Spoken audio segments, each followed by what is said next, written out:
I am DBJ. I'm your host, RPG with DBJ, the channel RPG with DBJ, and I'm your host, DBJ. Excuse me. Normally, this show is simulcast on the audio through Discord, through Twitch, and of course through YouTube.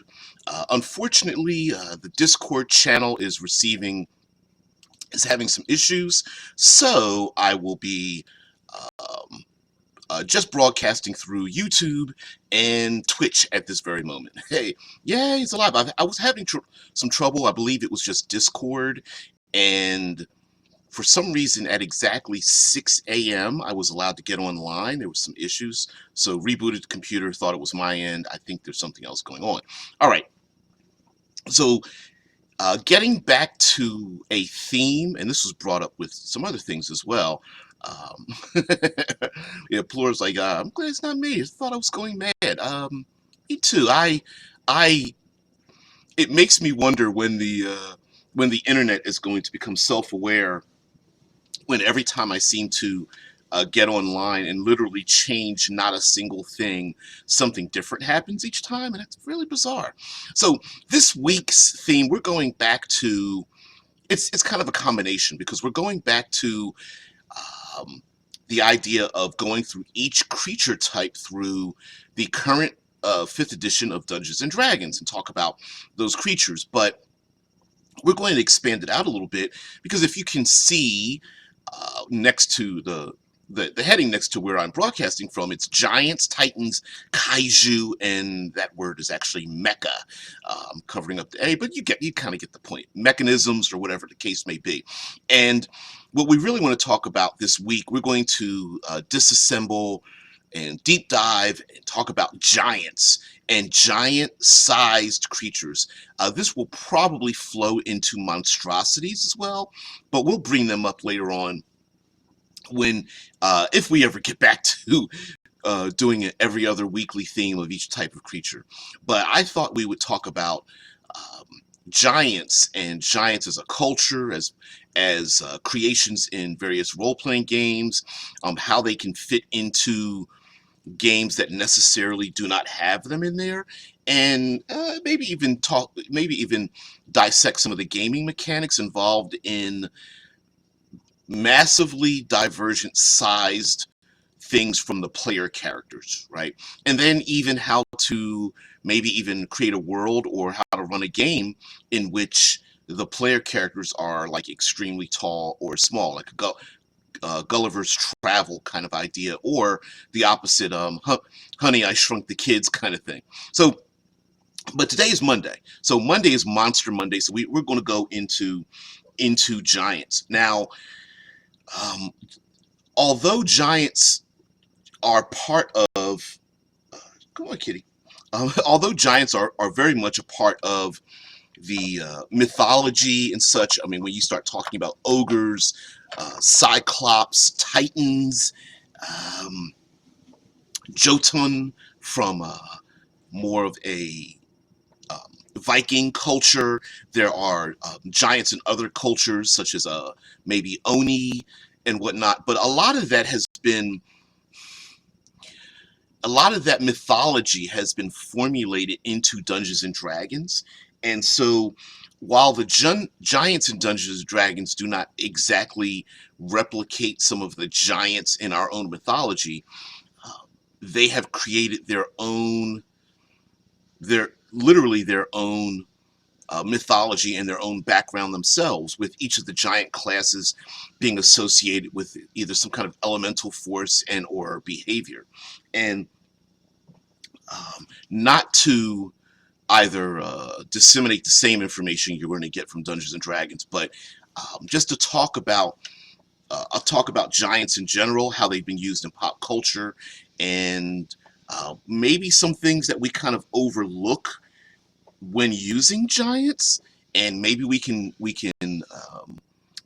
plug some of the holes, I guess, in our use of giants. So to begin with, giant-sized creatures tend to get a very basic understanding.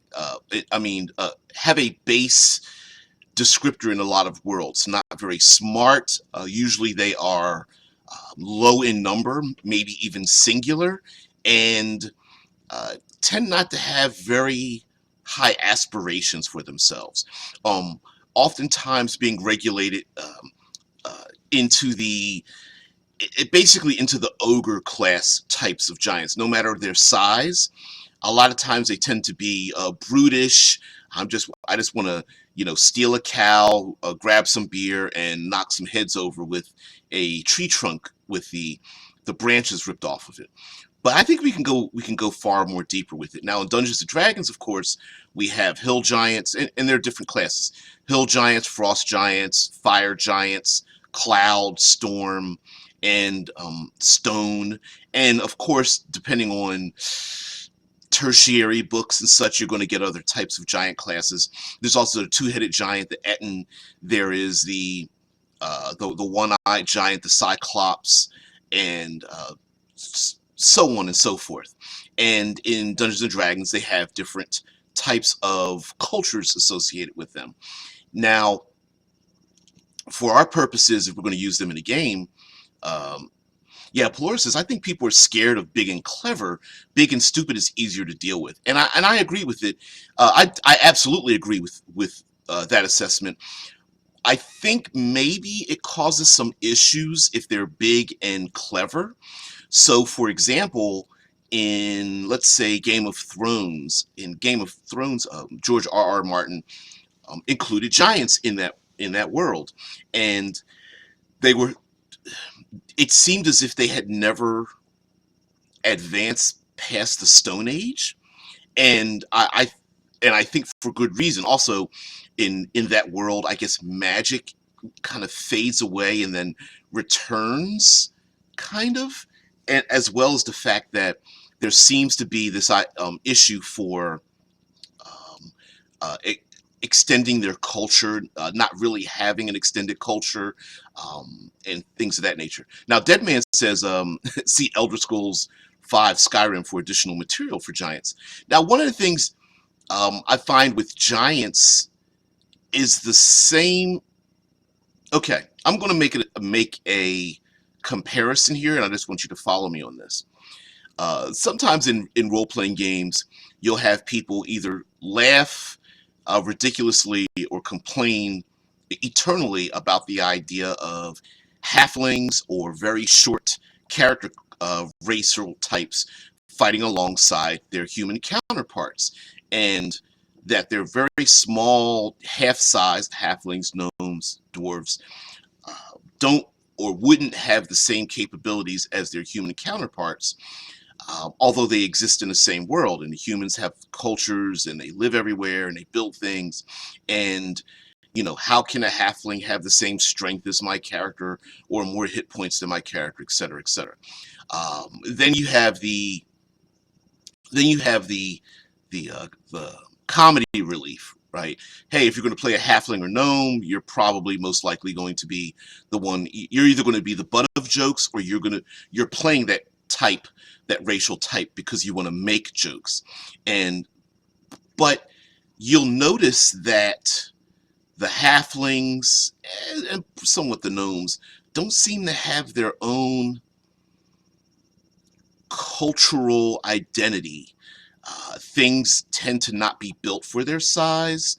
They tend not to have their own nations. They tend not to have a huge cultural impact, and it's far easier to make humans the center of the world because we know what humans, how they look and they act, rather than have these other races. And I dare say that making people twice as tall are the same thing. Hey, M, what's going on there, man? Now, Pelora says humans are traditionally pretty good at dealing with big and stupid mammoths, ground sloths, etc., or just be mice at the same time when it comes to dinosaurs. Yeah, and I think kind of how we misplace our hobbit-sized friends. I think sometimes we tend to look at the human beings as like, well, I don't really see how a human could kill something 20 feet tall.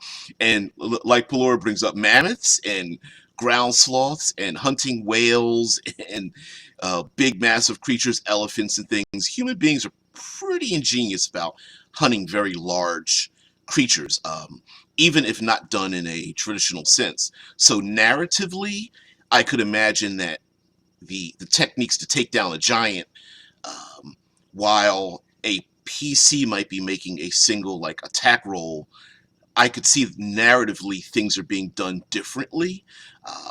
Slicing at their ankles and their calves to get them to bend over, or using a like a combination push and slash kind of thing, where yeah, Pelor says pit traps and throwing. We're good at throwing. Yeah, once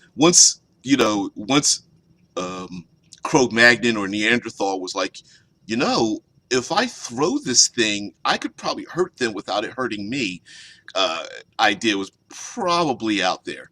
Now, um, having and I think this would be pretty interesting, having a very intelligent, clever, advanced group of giant-sized people existing in the world, would, yes, it would disrupt a major portion of an entire section of the world simply by their size. For example, having an equal population of hill giants as human beings would literally mean that the hill giants, maybe being say twice as tall, would cover a region twice as vast. But imagine their cities, and if they had some forms of technology.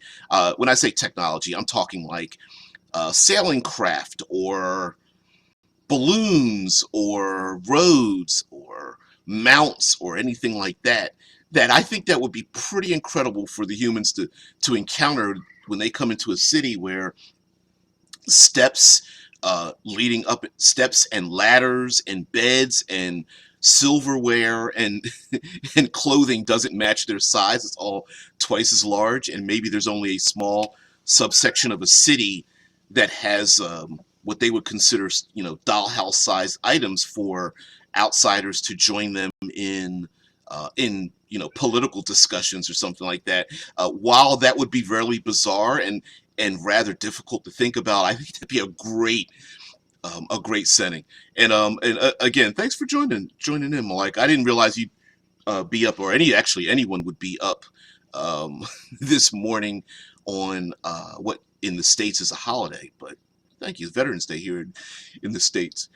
Um, yes, I'm talking about you too, Dead Man and Malika. But okay, so the other thing I think with giants that is a perplexing thing to think about, once you start to unravel the idea that they exist, is thinking about all the things that we humans engage in writ large. I'm going to talk about our bodily wastes and our eating habits, right? Human beings consume massive amounts of food and calories in a daily basis, if not just a weekly basis. And the amount of foods or types of foods they would need to sustain themselves, assuming that they are extremely related to our biology, would be pretty massive. But I could imagine a place out of time or a hidden location behind, yeah, I don't know, some northern mountain range or something of that nature, where plants and animals grow to sizes that are immense, so that like the idea of giant sized and dire animals in traditional Dungeons and Dragons in this other place would just be normal sized creatures, right? A wolf that you could ride on that a 6 foot human being could ride on the back of, it's just a pet dog to them, right? Pelor says this, it's worth thinking about how these things haven't taken over. I'm with you on that. A small population, stupidity, which we mentioned, total disregard for expansion, or cold-blooded giants would be nice. Don't eat as much. Sure. And now the thing is that when creating these things, I'm bringing up these problems, not necessarily that they need to be in the game. You can it depends on what side of the equation you're thinking of. It's very easy to destroy things, right? So you can go, well, it doesn't make sense, and then fill in the blank with whatever doesn't make sense, right? But if you want giants in your world and want them to be advanced, but you also don't want them to be expansionists, I would start with that and then try to figure out why. Like you said, are they cold-blooded? Do they hibernate? Do they have a lack of technology or language? Maybe. When I say lack of language, not necessarily spoken, but they haven't developed an advanced form of communication like writing, printing, a printed word or something. Maybe the resources for them to expand don't exist. So uh, human-sized bananas and tomatoes aren't enough for them to eat and survive on, so they're not able to travel down in, or, and I say down as if all giants are northern, but you get my point, where they're not able to travel to locations that can supply them with enough calories to survive on, and that might be an issue, much like human beings moving to Mars. The planet is there, and we have the technology to get there. It's us, that's the human beings, that are the problem in surviving there, not necessarily getting something there in the first place, as difficult as it may be. So, for example, a let's stick with the northern portion, and there are frost giants.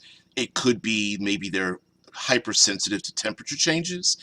It could be a lack of the wood necessary for them to craft these massive half-mile or half-kilometer Viking ships to sail down into the southern regions, maybe, or that kind of thing.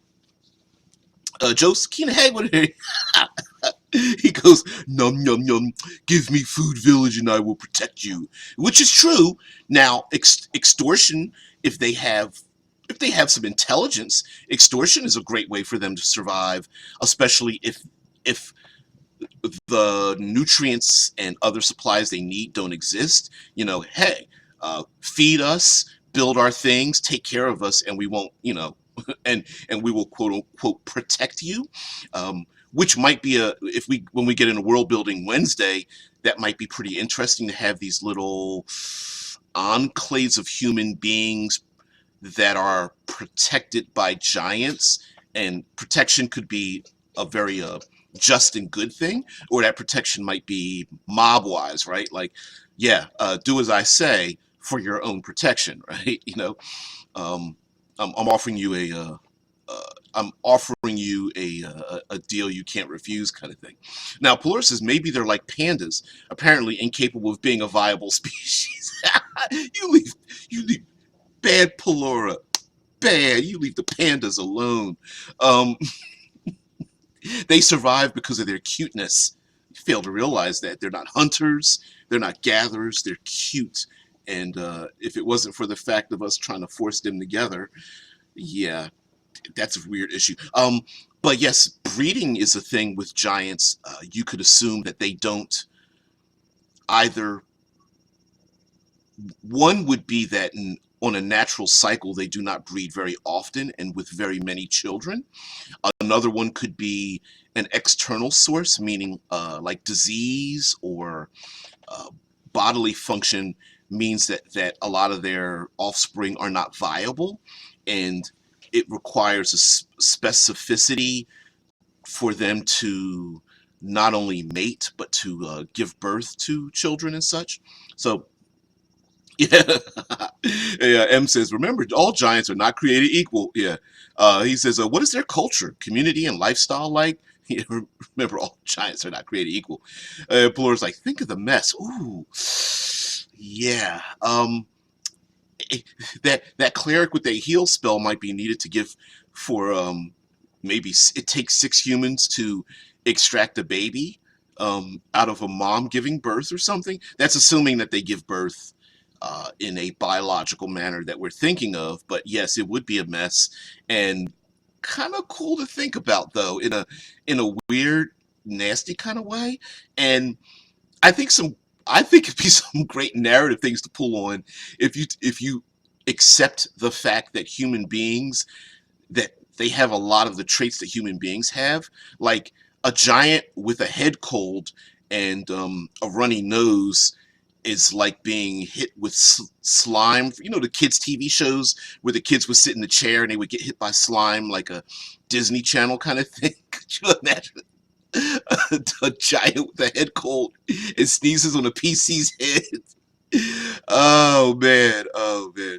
Yeah, Joseph Keenan says technology stunted. Magic would do away with a lot of that, but like the First Nations not having access to materials to make bronze, Easter Island like running out of wood. Yes, like you said, technology being stunted. They could be a they could come from a dying culture.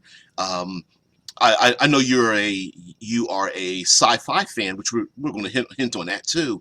It could be a throwback culture, um, a vast nation of individuals, giants, or what have you, and then something happens. Like you said, they running out of wood or livestock, or something happens to them that forces them to regress technologically and culturally, so that a new breed of people comes about, much like the history of the Olympian gods, right? Zeus and the Olympian gods, Zeus and the rest of them, came about by dispatching the Titans, and that overthrow of the quote unquote new gods, taking out the elder Titans, might have a little more reality to it than we would think. So human beings might be, we might not be the first men. It might be the giants that were the first men, and we are the new breed taking over, just through expansionism and breeding. And they may think of human beings as like rabbits, right? You guys are breeding, crazily, and it could be giants could be on their own mission to regain their past status, maybe with their own giant sized gods and such as well. Or in a medieval world, they could have gods that turn their backs on the giants, and so that's why they're fading away. And humanity is here and has been around for a long time. Maybe the gods themselves are turning their back. This is like the second age, where the gods are maybe quite a bit ephemeral, or doing their own battle, and it's a possibility humanity might get their backs turned on and they might fade away. Now, but I do agree. Now, when it comes to, say, science fiction, it's possible, much like I don't know if you would in a minute, let's talk about some classification of giants. But in the Avatar movie, the Na'vi were giant-sized. They were at least a half, if not twice, the size of human beings, along with a lot of their creatures, and it just happened to be on another planet. So having another race that everything just happens to be ranked, the volume is turned up in the ranking of their size. I could see that very much being the case. And now Plur says a species of giant who reproduce through division, like cells. Okay, say most of them only get to double human size before splitting into two human sizes. I like that. Sometimes they just keep growing until thumbnail size. Weird to think about, but maybe there's a process they go through, and they have to like leave their communities, or I don't know, go into, sink down to some kind of primordial ooze or pit or something during their cell division. Or maybe they kind of grow a weird tumor on their stomach and chest or their back that becomes another one of them. That's a possibility as well, which is weird. Malika says, also due to their large size, their race may be scarce and may be endangered species trying to cultivate and preserve their race. I like the idea of, I'm a huge proponent of things that push a story forward, that if the players sit still, something's going to bump into them and get them moving.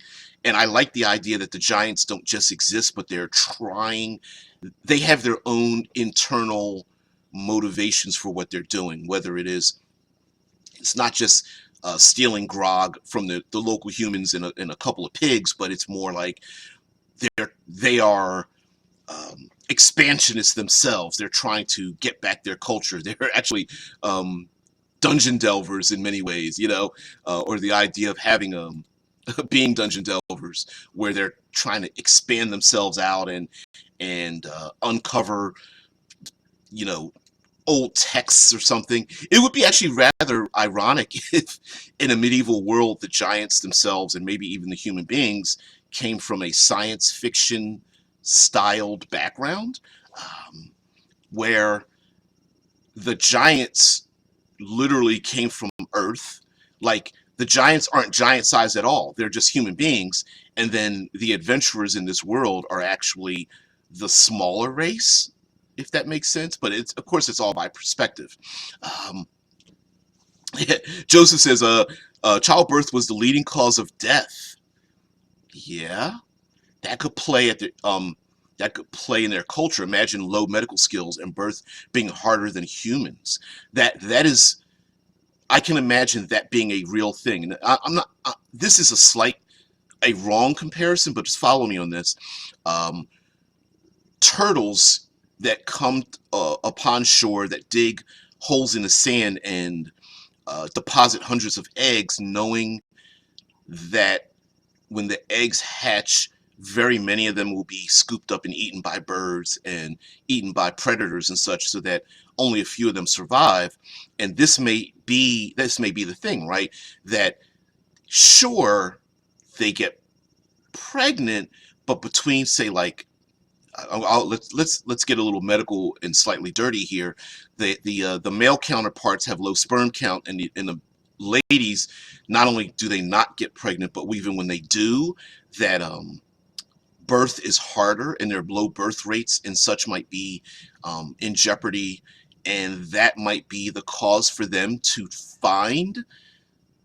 return their culture to the way it was. Maybe there's like medicinal things that allow them to breed longer. And could you imagine someone discovers a medicinal aid, but they are part of humanity rather than the giant class?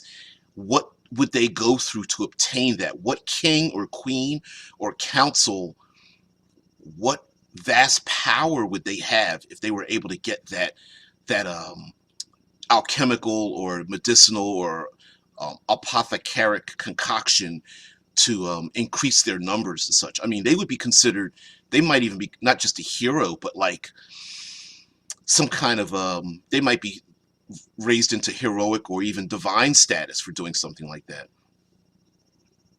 Yep, Pelor says, hell, even humans can't breed without professionals and equipment. Some would, useless animals, some would say that the humanity's need to use equipment and professionals is our own, we've created that as our own downfall, because we've circumvented evolution, and it's possible the giants did the exact same thing. Yeah, Malika says, kind of like Gulliver's Travels. Yeah, talking about, hey, I'm just human size, and you go somewhere and there's these tiny people there, and the tiny people are like, you're a giant. Like, no, I'm not. And they're like, yeah, you are. Yeah, Joseph Keenan said, dude, need more food. Bad nutrition is bad for making babies. Ooh, yeah. Yeah, maybe there's nothing that they did themselves, but just food and animals and temperature and season may have had a huge thing to do with that. Disease of plants and animals could also cause that. That happened to humanity quite a bit. What was it? The potato famine in Europe forced them to need to escape and come to the United States. And potatoes were hugely caloric, or high calorie, high. No, I was about to say cholesterol. Um, high carb diet, high calorie, high carb diets, and without potatoes, you can't work fields, and with the plants dying themselves, you need food, so you got to leave. So yeah, if you do that, like if you relate it to like a potato famine, there's a good reason for giants not being seen for a long time until something bad happens, and then they have to eat. Polar, why do you pick with them? What did they do to you? She says, or they eat bamboo because they're stupid. Yeah. Now, it would be rather interesting for the players to engage or actually pick up the mantle of trying to save giant kind. In the beginning, they think they're enemies because they're trying to take over, but really it's because of disease, starvation, low birth rates. Like there are these other external elements, and the PCs are like, ooh, maybe we shouldn't have been trying to kill them. Maybe, maybe this is a thing that we should be doing for them. That would be pretty, and what a great way to not make it so black and white, like giant evil. Humanity really has a reason for being in and out there. Um, Deadman says there's also the duration of the pregnancy. Elephants take around a year for pregnancy. Giants may be the same. Ooh. I I know giants don't exist, but yeah, twice the height, twice the length, a year, more than that, maybe. Who knows? Maybe even child development takes even longer. So to reach maturity, instead of 18 years in our own culture to reach adulthood, maybe it's like 57 years, that's a lot of time and effort and keeping young people alive that are not, um, they are not, they are a resource drain. And I'm not trying to be smart against people with children, but I'm saying that children are a resource drain, except once they reach adulthood, or well, not adulthood, but they're able to walk, talk, think, speak for themselves, and handle themselves in a dangerous world. Yeah, that may be an issue as well. Yeah, Malika says high carb and starchy food. Yeah, about the potato famine. Yeah, the potatoes are needed, and maybe there's those food sources aren't around any longer for the giants. I could see them trying to travel and gather those things for themselves. If for no other reason than to defend themselves against maybe other tribes of giants or other predators, giant-sized predators as well. Which it would be rather funny for giants to invade human lands. The humans are like, giants are invading us. We need to go to war with them, only to realize the giants have been keeping even more massive things from going into the human lands. But now that the giants' population is low, the things larger than the giants are coming. Because I can't imagine, well, I can imagine, but it would be rather funny for the giants hunt things larger than themselves. So they're like hunting like Kaiju, Godzilla-sized creature. Here, let's go with our Kaiju talk, right? They're hunting Godzillas because, well, because you can. Um, Joseph says koalas. Joseph Keenan says koalas. Eucalyptus isn't just their food; they get zonked off it. Stoners aren't even real bears. What is going on here? Koalas and pandas? Like, wow! I didn't know there was such a hate group for that. What is this? Hashtag hating on koalas and pandas or something? Wow! I'm gonna have to listen. I'm gonna have to take a panda and koalas lives matters, man. Boy, wow, you guys are terrible. Yeah, Joseph says storyteller. Yep, longer lifespan, longer preg. Yep, longer lifespan, longer pregnancy. Also because they live long, have a 7-year go into heat like Vulcans. Oh, that's pretty. That would be pretty interesting.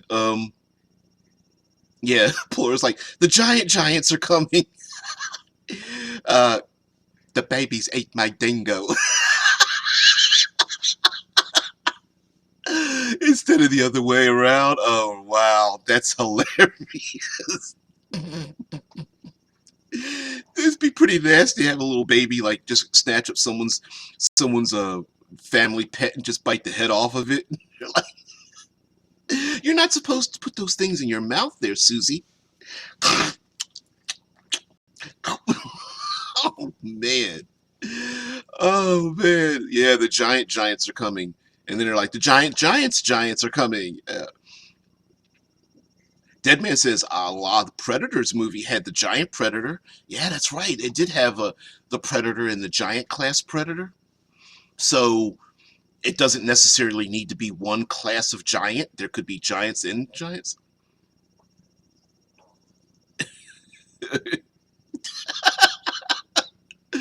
Wow, what a backhanded compliment.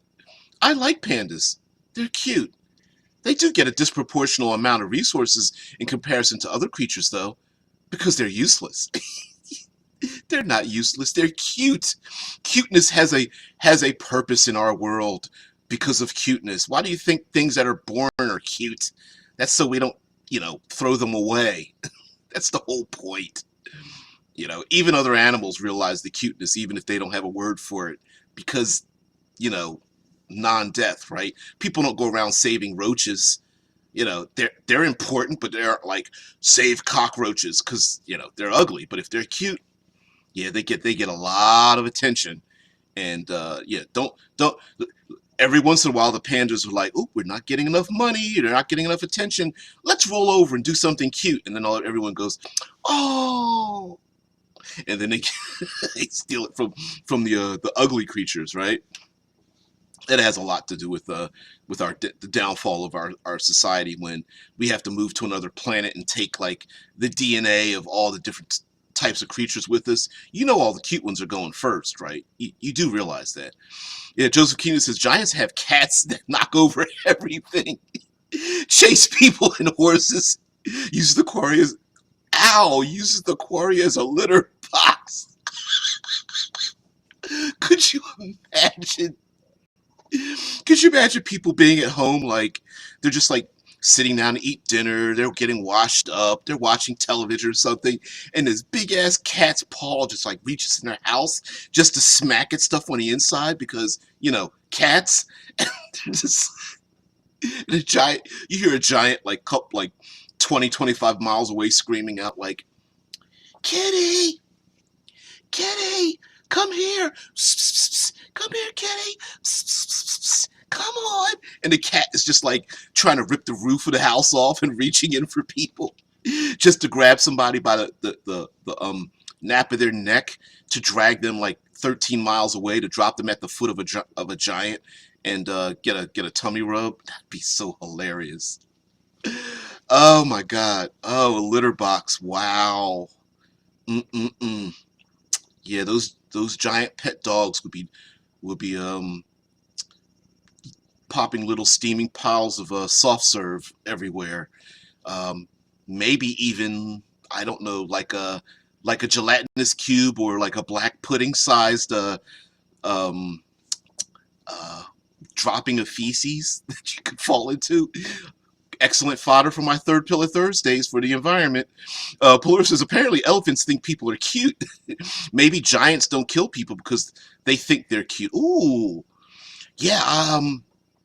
Side note: I went to the zoo here in Columbus, Ohio, and there was an elephant playing hide and seek with a bird, literally stepping behind the trees and like peeking behind from one side of the trees to the other side of the tree line, and the bird was hopping back and forth. They were actually having like a game of weirdness, but yeah, it was weird. But yeah, it's possible that giants may not look at humanity to kill them. It could be that they think as appropriately, they think that they're cute enough to live in the world and maybe good enough to be servants, but you know, you're going to have to move out of our way because we belong here, kind of thing. So maybe they do think human beings, when they fight and kill each other, like, oh, isn't that cute? That's so nice. As a giant goes by and rips the roof off of someone's home and reaches in for something that they need or whatever. Mike says, remember in feudal times, children were created to aid in farming and tending the crops. Depending on the giant's culture and lifestyle, their birth rate is determined on their economic system. Yeah. Joseph Sakita's like, nobody expects the giant cats reaching at your house. just knocking stuff down, like not even trying to kill you, just like knocking things down, grabbing random family members out and pulling them out on to just bat them around and chase after them, and jump from like rooftop to rooftop to try to snatch at them as they run through alleyways and stuff. That would be hilarious, man. Now, like you said, like in feudal times, children, the large population helped with like farming and crops, and um, those older children took care of the younger children. And I hate to say this, but as people died early and suffered from a lot of diseases and starvation and maybe even had birth defects, that it was always easier to just make more kids when they had problems. So the giants, if they're unable to breed fast, maybe they probably need the human beings to work all those big massive crops, or I don't know, yank that 5-ton tomato out of a tomato bush as they climb up, 5 stories in the air to snatch it down or something. Like that'd be kind of cool. Yeah. No matter how big the cat is, like Joseph's like, giant cat is still indifferent to your human ways. Yeah. Hell, they're going to be indifferent to the giant ways too. which again, assuming the giants are like human beings, in ancient times, they had cats. Humans used cats and dogs to hunt down pests. Maybe a giant cat running around a big major city is there to hunt down the giant rats and mice that are scurrying around. And it just so happens the human beings are in the way of the giant cats hunting down the giant rats that are invading the city. So, uh, yeah, black market catnip is produced to placate the cats, maybe? Big giant wagons of catnip weed being taken around. Uh-oh. It just made me think of human beings trying to roll up a doobie for a giant. Wow, that would probably take 6 people, maybe? And each person like a big giant carpet. And how would you lick the tobacco though? Wow. Yeah, Joseph says giants have their own childhood illnesses, and a lot of cultures didn't name their kids till they were about 5 and lived through those illnesses. Yeah, yeah. Maybe giant childhood illnesses, while just a terminal, but an illness for the giant kind, maybe it's something that's extremely dangerous to human beings. Like, again, and I'm being semi silly with this, but imagine a small child with like suffering from a major flu and cold symptoms, but as the crunchies get on their nose from having the head cold, those crunchies are like yellow, like a yellow musk or black pudding or something, going back into, I love oozes and things like that. But yeah, maybe a giant's disease or parasite or illness or virus or bacteria is large enough for a human being to actually touch and fight and defeat or something. Like a giant's internal stomach acid is like dangerous to human beings. Everything's turned up, the volume's turned up. Yeah, Pelor says maybe they're just using cats to hunt the humans. If they, yeah, I mean, human mice, same difference, right? It's like they're just, if the giants are, it would be rather interesting to consider the giants to be indifferent to human beings. Like, a human being is no different than a mouse or an ant based on their size. Yeah, I like that too, because getting a giant's attention might be a struggle in and of itself. Like, guys, you guys are killing us, and the giants are just like, I hear like wah wah wah. What is that noise? Like, I don't know. Oh, pesky thing is on the table, swat it away. And it's like, boom. Remember, they speak different languages, right? So when the human beings are like talking, maybe they're just like, "Oh, isn't he cute?" And they like rub the human being's tummy and pat him on the head, and then just pluck him off a table or something and go about their business.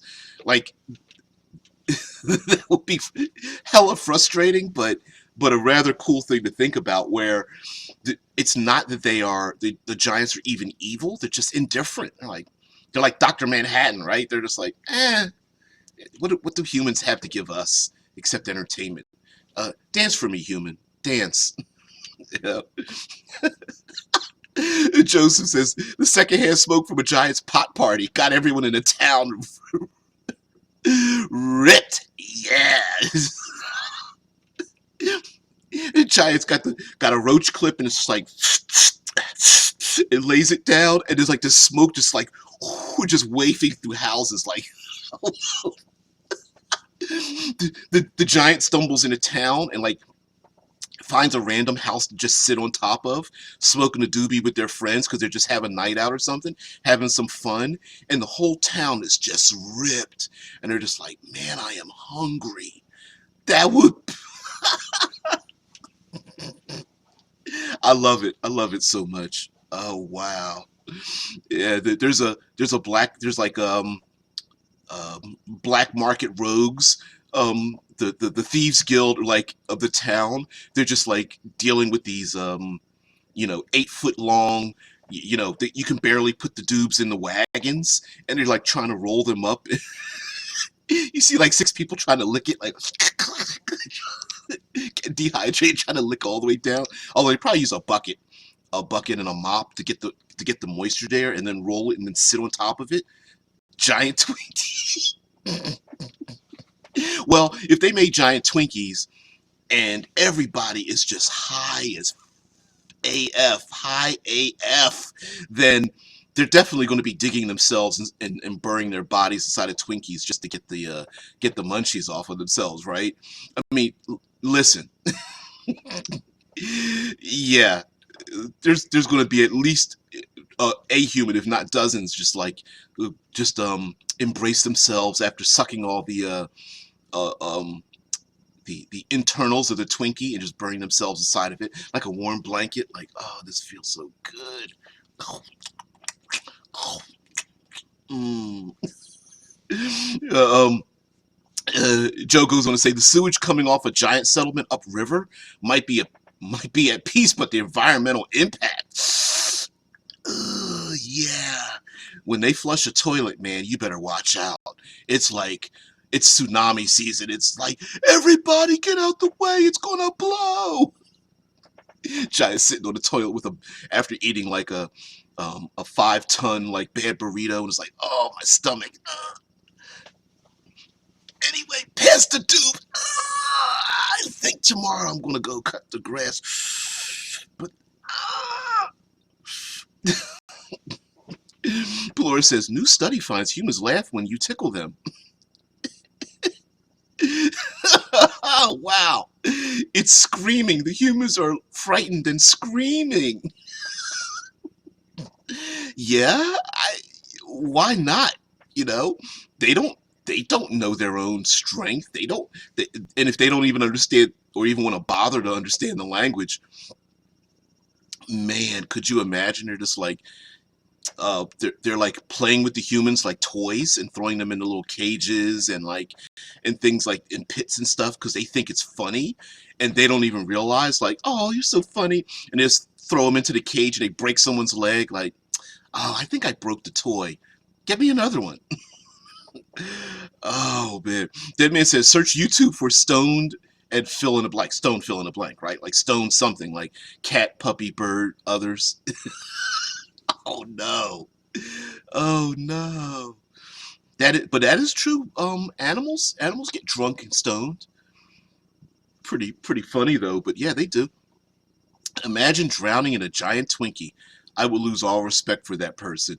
I don't know. I don't know, Pelora. Have you ever tried it? I mean, have you really tried to eat out the inside of a Twinkie and bury your body into it? I mean, really? I I'm thinking it's probably like what's the documentary? Super Size Me, the documentary where the guy eats McDonald's every day, 3 days a week for 30 days, and he starts getting addicted to it. Like I could imagine, like the first couple of bites, it's like there's no way I'm gonna finish this Twinkie. I mean, it's as big as a twin bed or something, and then but you get about 15 bites in, and it's it the sweetness and the fact that it won't rot over years, like it'll live forever. It's like, sorry, I forgot you're American. America, Twinkies. Like says, imagine a giant brush fire in a giant weed crop. A human village would be high for weeks and months. Oh yeah. Oh shit. Oh man. America. Yeah, we export Twinkies. We've got McDonald's and Starbucks. Yeah, we're going to invade every place with our sweet ass. Seriously, P? No, you're not. Oh, hilarious. So, oh man. Okay. Um, considering that I got a little bit distracted here. I think this deserves this deserves a little bit of a squirrel here. So let's throw a little squirrely in here because we like to, sometimes squirrely just gets he doesn't get any love. Ah! No. Hey squirrel, hi. How are you? You're always here. We'll bring you back in a second. Now before we leave, I do want to talk about giant classes, and I don't mean character classes. I'm talking about the size of giants, and I'm thinking, in a weird way, there's probably about three, maybe four classes of giants. Um, ooh, yeah. Oh man. Well, like, cause the giant orgies and dance rituals feel like earthquakes and sound like King Kong and Godzilla screams. Wow. Oh no, they're at it again. Landslide. Well, there's a bunch of group of people going like, I gotta post this on my Instagram. I gotta get pictures of this. See? And see, that's how mommy and daddy make volcanoes. Oh no. Oh, pretty bad. Yeah. Yeah, the sinking of Atlantis wasn't caused by earthquakes and a rift in the ocean. It was caused by giants doing their nasty. Yeah. Oh man. Matter of fact, it would be pretty interesting to have this will definitely go with like World Building Wednesday, but could you imagine the giants are in the world, the PCs are loyal to the giants, meaning like they're their patrons. That's where they get their power from, i.e., the warlock classes. The clerics might, worship the giants on high. All of the powers and special abilities and such come from the giants. Hey, you want to learn magic? You got to go to a giant that knows magic. You want to, you know, learn about shadows or something, there's a giant that lives in the shadows that you have to go to and be loyal to and stuff. That'd be pretty interesting. Yeah, Pelora. No, sorry. Joseph says giants more like rangers or caretaker of the land. Put out those brush fires. Yeah, and maybe they could be teaching humanity, pulling humanity out of the Neanderthal age. Be kind of cool to do that, where the giants know they're dying out and they're passing on their knowledge to the smaller folk in small ways, teaching them how to put the fires out, teaching them about the land, how to cultivate the land and such. Yeah, Pelor says they're all elemental giants, Oni and so on. Ogres and friends. You could mix types like beast giants for minotaurs. Yep.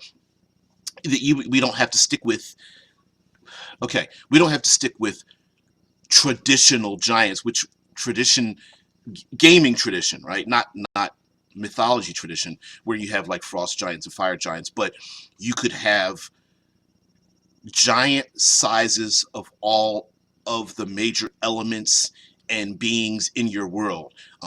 Giants of shadow, giants of radiance, giants of fire and earth, giants of beasts and animals, giants of plants. Like, and the giants of plants might not be, it might be like a, I was going to say the Jolly Green Giant, and that's bad, but could be a giant treant kind of creature or something where there's a giant version of everything out there, and if you beseech them for their knowledge or help protect their elemental form, maybe they grant you something.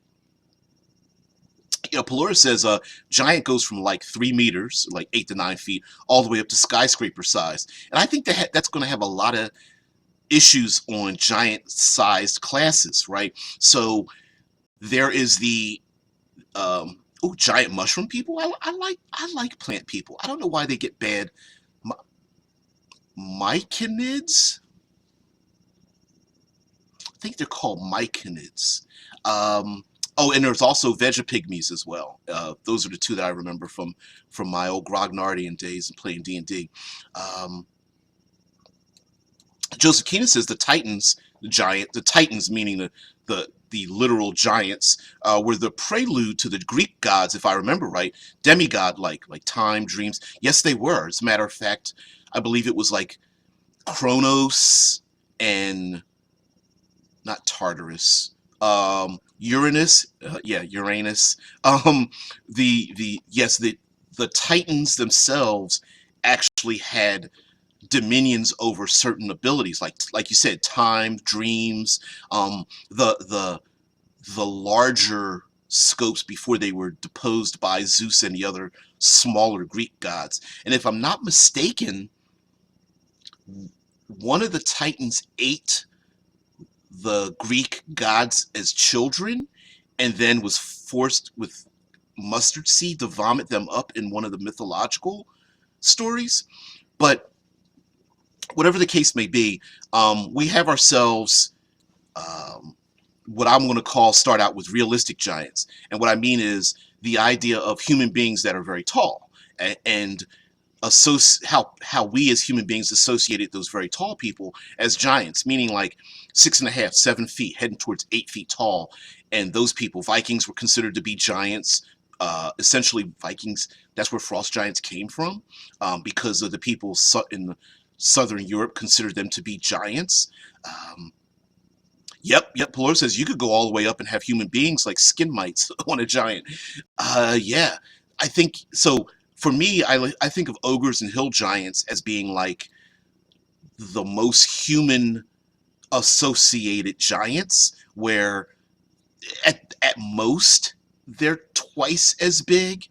But you think of a big burly person, and you could almost imagine that they could grow up. They just happen to be a human being that happened to grow large. And then when you go above, say, twice the height of a human being, you get into they're still human related, but they're going to be using and living in places that are, you're talking at least 1 story tall to 2 to 3 stories tall. And then, as you start going up in sizes, I mean, just their footsteps themselves can cause so much damage and such. Now, Deadman says Tartarus was a titan. Zeus turned him into the place of the same name after the uprising. I forgot about that. I couldn't remember whether Tartarus was a person, because I remembered it being a person, like it's a real thing. It was a titan, and then I remember Tartarus being the prison. I didn't realize he turned the titan Tartarus into the land of the imprisonment. Not necessarily hell, but yeah. But absolutely. Zeus took out all the titans, as a matter of fact, and I don't really remember the impetus for doing that.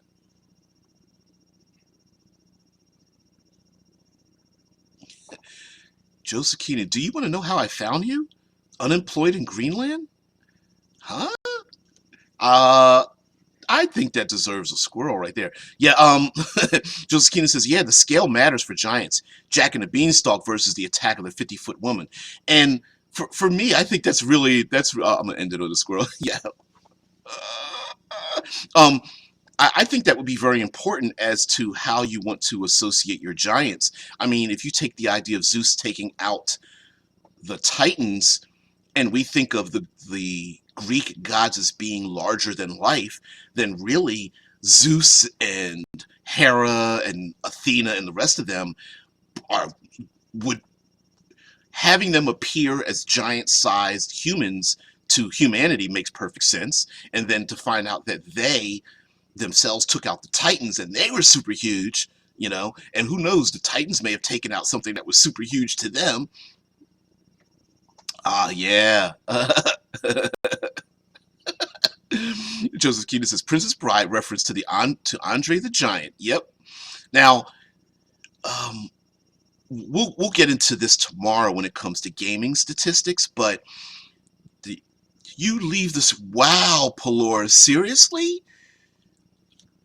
First pandas, then we start talking about koalas, and now squirrels?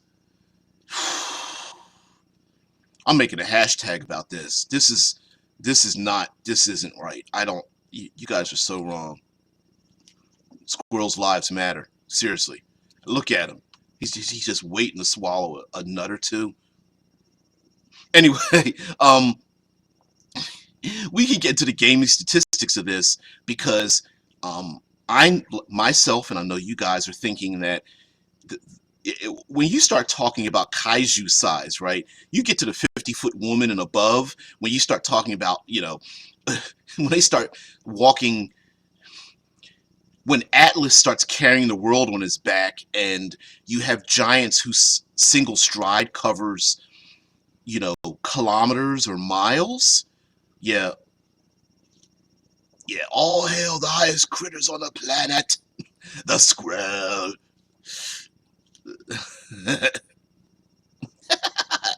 Yeah, they're only kitties. I got the kitty sitting right next to me. The idea might be that the numbers themselves, we might have to change the numbers themselves, and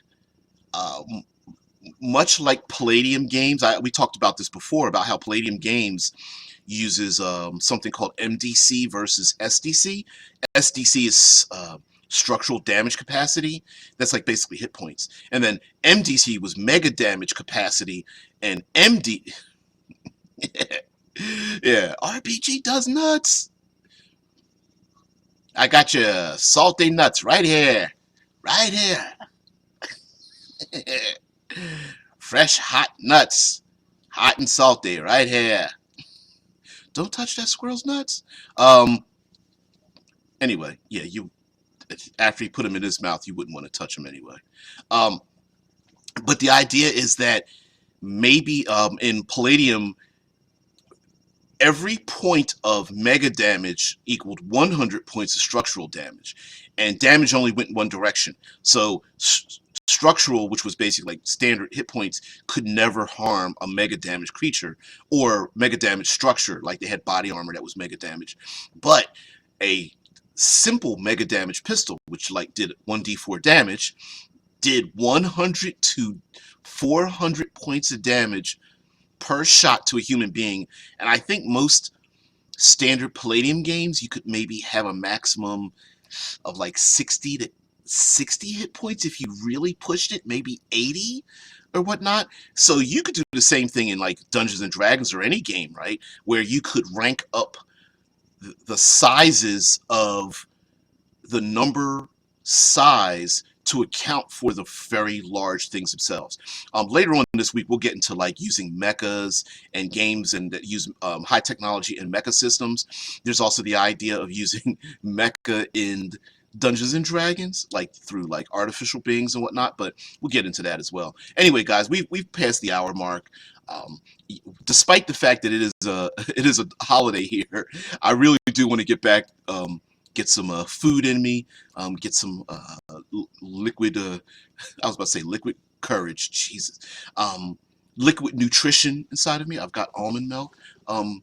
By the way, if you become a sponsor here, Almond Milk, I would definitely push your product there, Coburn Farms. Um, any anyway, you guys have valuable time. I'm glad you're able to spend it with me. But I hope you're able to leave with a little bit of change. Thank you for joining me. We're going to talk about Giants, Titans, Kaiju, and Mecha later on this week. Everyone have a great day. I will see thee later.